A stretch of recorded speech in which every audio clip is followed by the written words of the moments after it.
Ramiro leaned against the kitchen table and watched as Adina Miller applied mascara to her eyelashes one last time in the small mirror above the sink. There was something very tense about Becca, and today their apartment, where they had lived for just over 2 years, seemed terribly small, and neither of them could say a word.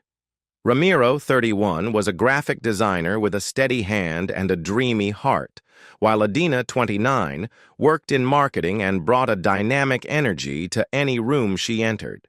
They met at a barbecue at a mutual friend's house, where they both complained about overcooked hamburgers and a playlist filled with unknown indie bands. For a while, their life flowed in perfect harmony.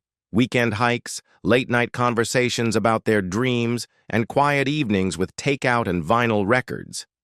But lately that rhythm had begun to falter.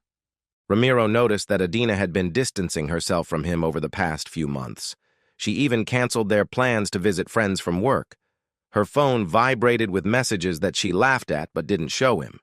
Today, she canceled their movie night to go to a bar downtown and have a drink with friends. Ramiro couldn't take it anymore. "Adina, we need to talk," he said in a harsh tone, his voice betraying his growing irritation. She sighed and closed the tube of mascara with a metallic click. "Can't it wait, Ramiro? I'm already late." "Of course it can't," he continued, leaning toward her. "I thought you were avoiding me. We hardly ever see each other." "That's not it," she replied sharply, turning to him and flashing her angry brown eyes. "I have a life outside of us, you know that. I have a right to have friends."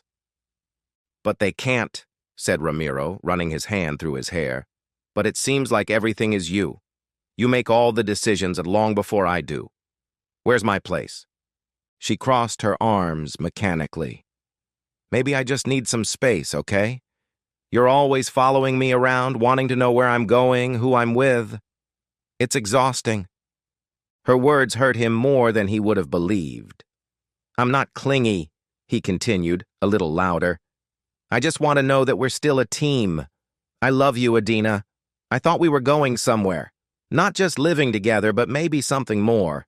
But I feel like lately I'm the only one trying." She snorted and tossed her hair over her shoulder. "We're a team, but that doesn't mean I have to give up on myself. You're suffocating me with all this nonsense about the future. I'm not ready for that." Their voices lowered and mingled in a furious cry of despair and hatred.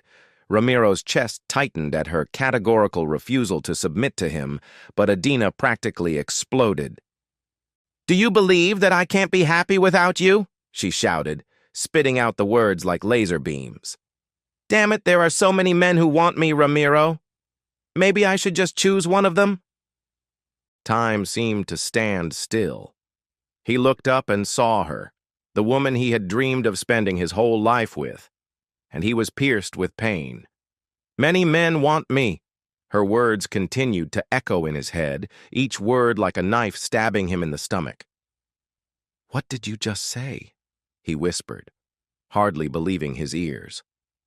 Adina blushed, and for a moment the red of anger was replaced by the red of regret, but she did not allow herself to show it.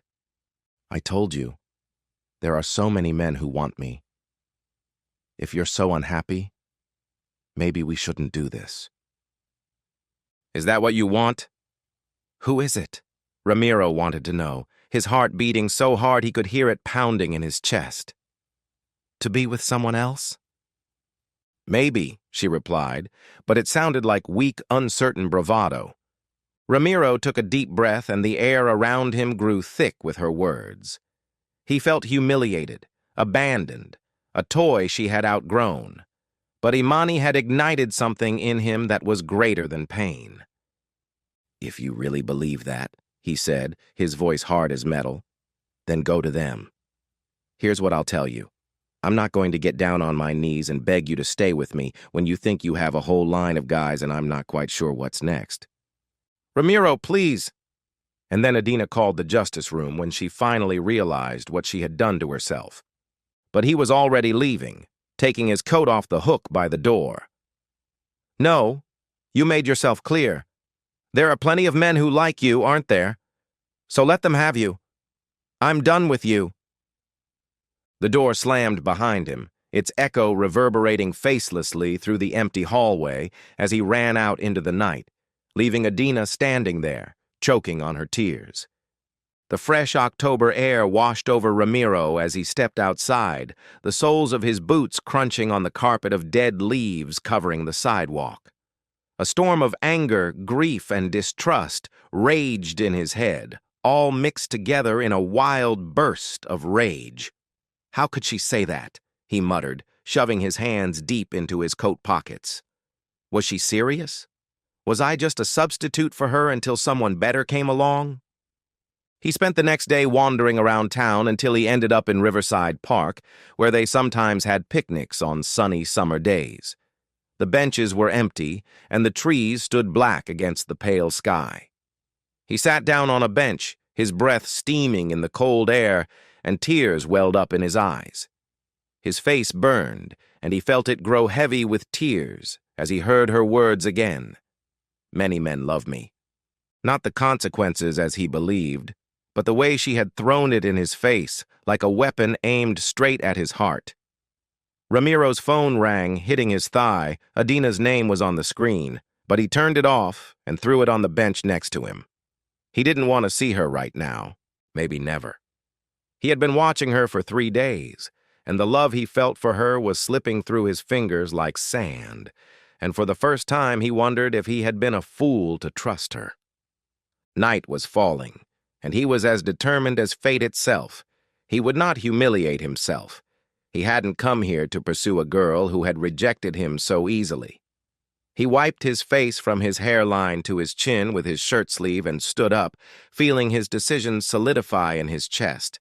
He was leaving, not just Adina, but the part of himself that had allowed her to define his worth. The next few weeks flew by in a blur for Ramiro. He moved out of their apartment and spent the nights on his childhood friend Jake's couch until he found a small studio in the city center. It was Spartan. A mattress on the floor, a folding chair, a few boxes of books and clothes. But it was his. He had just spent a long time alone, and at first, the empty space was a place to recover. Ramiro threw himself into entertainment, immersing himself in it completely. He joined a fitness club, where the rhythmic clanging of weights calmed the noise in his head. He picked up the camera he had stopped using after his life with Adina became too intense, and spent his weekends photographing the harsh beauty of the city. At work, he smiled when he was given late assignments, even though his projects were getting better, more interesting, more experimental, and his boss was praising him. His friends noticed the changes. His shoulders were a little straighter, his laugh a little lighter, and although deep down he was still suffering from Adina's betrayal, he was on his way to picking up the pieces. But the nights were harder. Sometimes at night, alone in his studio, he would lie on his back and stare at the ceiling, and memories of Adina would seep into his consciousness. Her laughter, her fake singing in the kitchen, her warm hand in his. He went on a few dates with women he met through friends or apps, but their smiles didn't make him feel the same way she did. One evening, after a not-so-great dinner with a nice woman named Claire, he realized he hadn't forgotten Adina. Not yet. However, Adina's life took a different turn.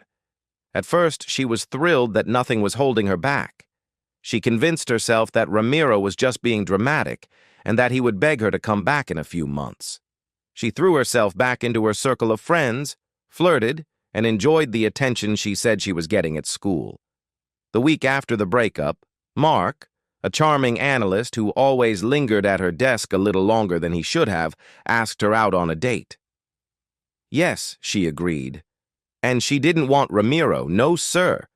Their first date was electric. Mark's easy confidence contrasted with Ramiro's heavy, intellectual, quiet intensity. Within days, they were a couple, and soon after, Adina posted photos online of herself smiling from ear to ear in bars and at concerts with Mark. Friends told her how happy she looked, and for a while she took their word for it. But weeks turned into months, and cracks began to appear. Mark was fun, but a little superficial. His flattery seemed insincere, and his interest in her waned when she wasn't the life of the party. He never asked how her day was and never noticed when she was quiet. She began to compare him to Ramiro, who once, when she was having a rough week, took her on a picnic under a bridge. One evening, after Mark had interrupted her again, which is how she felt every time she tried to talk about something serious, Adina sat on the sofa with a glass of wine and felt a sudden pang of longing. She scrolled through old photos on her phone, Ramiro and her on the beach, laughing in the rain, and tears filled her eyes. What if she had traded something real for a cheap thrill? The thought haunted her, complaints piling up, one after another, day after day. For Ramiro, the moment of reckoning came on a cold December morning. He was running along the river, breathing in the cold air, when he stopped and took a photo of the rising sun. Golden light spilling across the water, the world clean and new. He wished so much that Adina was there, imagining how she would gasp with delight. He realized that he was here, having fun, without her. He didn't want her to become a complete and harmonious person. A little later, at a friend's party, he heard that Adina and Mark had broken up. "She just rushed into it and took a reckless step," Jake said, handing Ramiro a can of beer. "I think she misses you, man." The news awakened something in Ramiro. Anger, yes, but also a strange feeling of liberation. Maybe she wasn't as ready to let him go as she had seemed. But did it matter? Over the past few months, he had worked on himself and liked the person he was becoming, stronger, more confident, less in need of anyone's approval. Adina's awakening was much more messy. After a fight with Mark, over some trivial thing, he forgot her birthday and she left, slamming the door behind her as she walked out of his apartment. Sitting in her car, she cried not for Mark, but for the loss of what she and Ramiro had once been to each other. She had spent years proving her worth, pursuing other options, and in the process had pushed away the only person who had ever noticed her. The words she had spoken that night, "So many men want me," came back to haunt her, and now she could look at them and see what they really were, a desperate shield, not the truth. She passed all of Ramiro's old haunts, the diner where they always ate, the park where they kissed under the stars, and the weight of regret squeezed her chest. She had had something good, something special, and she had destroyed it with her own hands. Then, 6 months later, fate brought them together again. Ramiro was sitting at Brew and Bean, drinking his favorite coffee to go, doodling in his notebook and stirring the foam on the surface of his steaming latte with a pencil when the bell above the door rang. He looked up and froze. There stood Adina, covered in snowflakes, staring at him. "Hi, Ramiro," she said in a quiet, almost inaudible voice.